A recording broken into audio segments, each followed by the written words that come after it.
all D&D monsters are physically strong, and sometimes they know when they're outmatched. In these cases, it makes sense that monsters might flee from your players in combat. This does not mean that the running monsters are dumb or defenseless. Many weak but intelligent creatures can set traps. These creatures can use collapsing traps as a means to escape and want their predators to chase them. When a monster is weak and runs to safety, it's usually running somewhere the players cannot follow. The monster is trying to increase its chances of survival, while also decreasing the chances it will be chased again. Smaller monsters will use their size to their advantage. A small monster can fit between crags and down corridors that larger creatures cannot follow. If larger creatures attempt to follow them, they often get stuck, hit walls, or move much more slowly than their prey. Creatures like kobolds, goblins, or fey creatures can use this to their advantage when setting up traps. If your players see a creature run through a small opening and try to squeeze after them, there's a chance that the opening itself is the trigger for the trap. When they inevitably get stuck or push against the walls to get through, the pathway they are passing through loses support and collapses on top of them, dealing damage, trapping, and potentially suffocating them. These traps are extremely dangerous and typically will kill lone adventurers who don't have the help of their friends.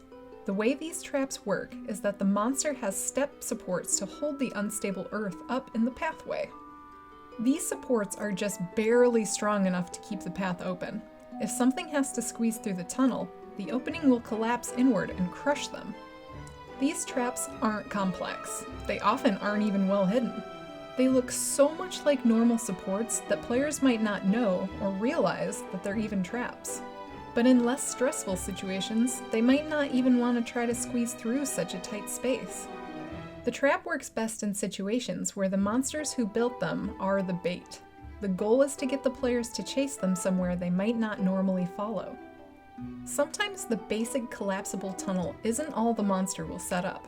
In situations where they have layers or nests, they might go as far as to have whole rooms that collapse.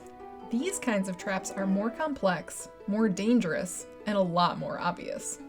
An example of a fully collapsible room might be the one where each exit has supports that the monster can pull down on their way out. This causes the beams holding up the ceiling to give away.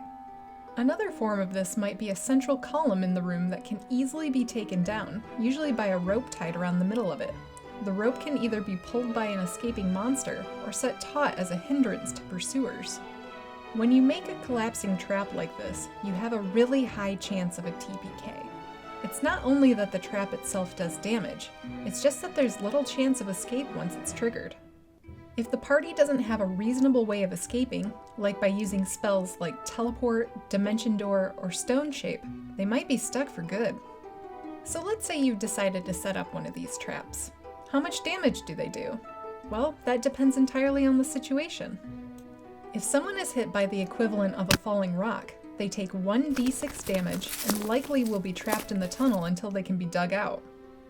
If they're further along in the tunnel when it collapses, they're up to 1d10 damage, the equivalent of being crushed by a full bookcase.